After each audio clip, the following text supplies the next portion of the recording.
Okay, hello everyone. I hope you enjoyed the first attempt of us our first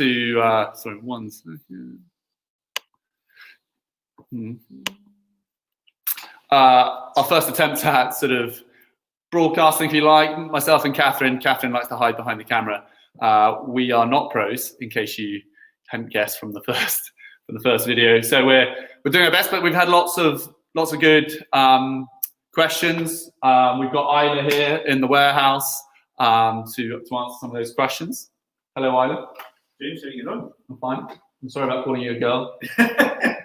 Sorry, you'll be. Yeah, I know. Well, I least expect it, I'm sure. You will. So there was a question about the type of barley that we were standing in the field there, and what type of barley that was. So the field we did into was the Minister's Field. It's one of the bigger fields that we have on the farm, and the barley that was in that was Concerto. Concerto. Yeah. That's our sort of mainstay, isn't it? That's the mainstay of barley that we have. Yeah. How many years have we been growing that? 8, 12 years. Yeah. It's been the mainstay for a long time. And that contributes a lot of that classic floral citrus sweetness that people associate with Kilhona. I wouldn't say a lot, but it contributes to it. Yeah. Yes. I think when your dad goes through his drams later on, folk will get to see what this was. And you mentioned I think you mentioned the Minister's Field. That was the field. There was another question about how many barrels of whiskey we could expect to produce from that one field. It's a tricky calculation, I know. Yeah, that's a good question. I gave you 5 minutes warning on this, so you can't pretend that you're doing it on the spot. No, certainly can't do that on the spot. Probably in the region of 150 to 200, depending 150 to 200 bourbon barrels. Yeah, the crop of barley that comes off of that. So in that sort of region. But assuming everything's good, how big is that field? Acreage? 32 acres. 32 acres. So yeah, all being well, we'd fill about 150 to 100 barrels.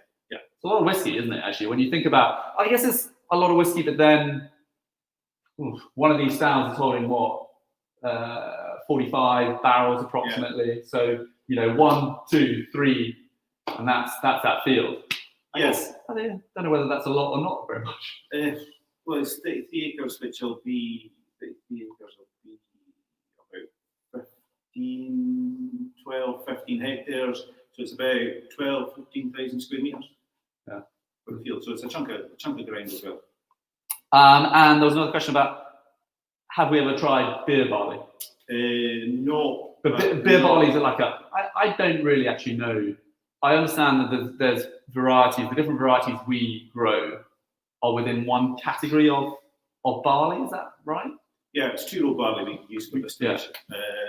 The people that do beer tend to use 6-row barley. So for distilling, we use two-row barley because it's a bigger, bolder grain.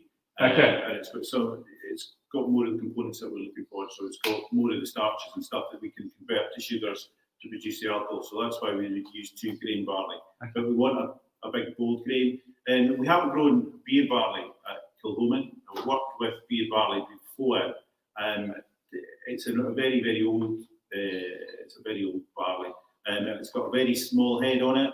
And it's a short. You've grown it here on Islay. Yeah, it's a very short straw, and it's very difficult to combine because it's short and the heads are so small on it, and difficult to work with. And the yields aren't great.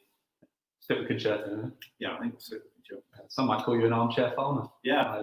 No? Well, it's hard enough. We don't need to make it harder for ourselves, and it needs to be. And then there was a question about the percentages of whiskey that we produce from barley we grow versus barley that we purchase from Portham.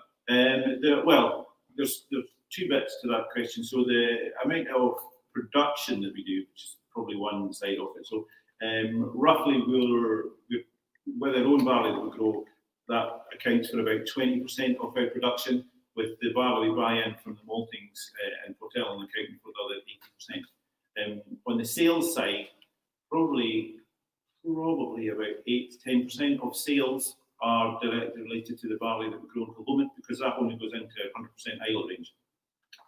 And there was a question about your slightly less famous cousin, whether you're related to Islay Heads. And Mickey's dad and my father were brothers. I wouldn't. Do you look alike? There's a bit of a hedge resemblance. Yeah, there's definitely a hedge resemblance. And there's another question about the climate. So have you sensed the climate changing on Islay over the past 10, 20 years? Drier and warmer possibly than mainland Europe question.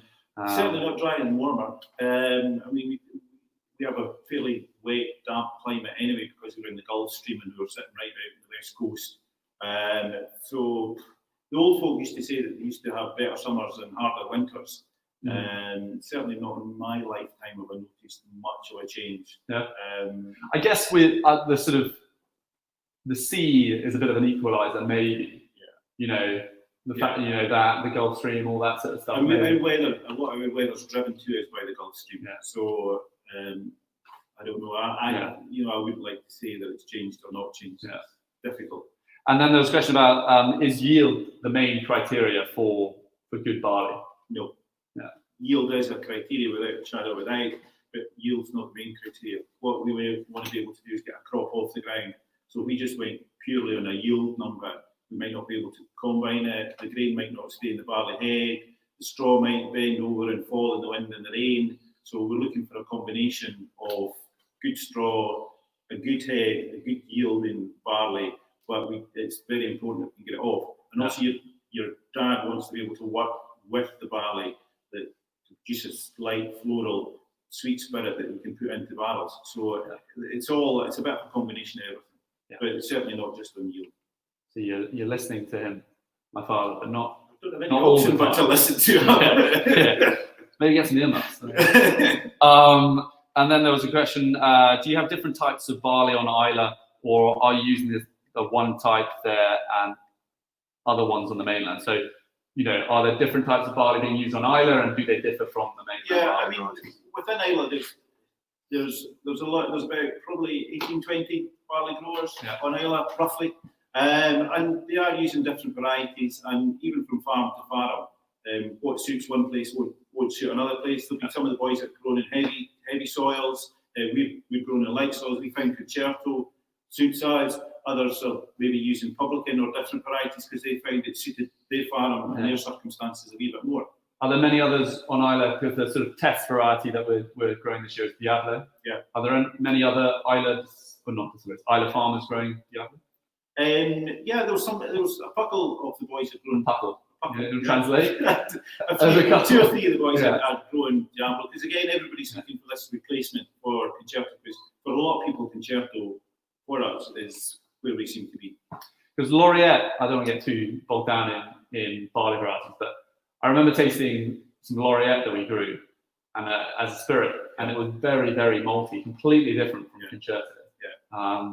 You know, so I guess the difference that we have is that we're choosing those barley varieties, aren't we? It's us that decides rather than other places. We're sitting down at the start of the year, we're looking at what we've managed to put through the malt floor, what our stock of barley is that we have from the previous year. Because when we harvest the barley at the back end in August, September time, that barley is dried down to 8-10%, and it sits it just sits for us. And then we'll start to probably malt work with that barley in April, May time the following year. So we kind of know roughly what we can put through the malt floor, what tonnages are sitting on the floor, and then we'll decide how much barley we're going to grow for the next year. And also we'll have a look around and see what seeds out there, see what the varieties that are on offer, the company on offer can provide us, and also what we can get our hands on. Because sometimes try to get a seed and you can't get it, but it's proven to be very popular. And then there's a question about Concerto as well, and you said that the Concerto is at the end of its commercial life cycle. Does that mean it becomes unrentable to grow that strain, and for what reasons? The resistance that will come out of it or become more susceptible to some of the diseases and stuff that go through barley. So the commercial growers who grow the seed will tend to move away from it and on to other things. Because there's new varieties that have shown more resistance and that are better yield potentials, better straws and stuff. So it just comes to the end of its life, if you like. And there's a question as to whether we buy barley from other Islay farmers, or we just use our own and the mainland. At the moment, we don't buy any barley from any of the other farmers on Islay. That's not to say that won't change in the future. Who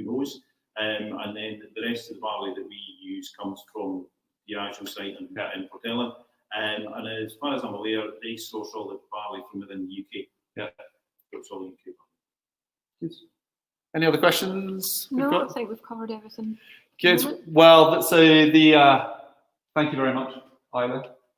I think everyone's enjoyed getting a bit more insight into the workings of the farming side of what we do, and it's a lot of work.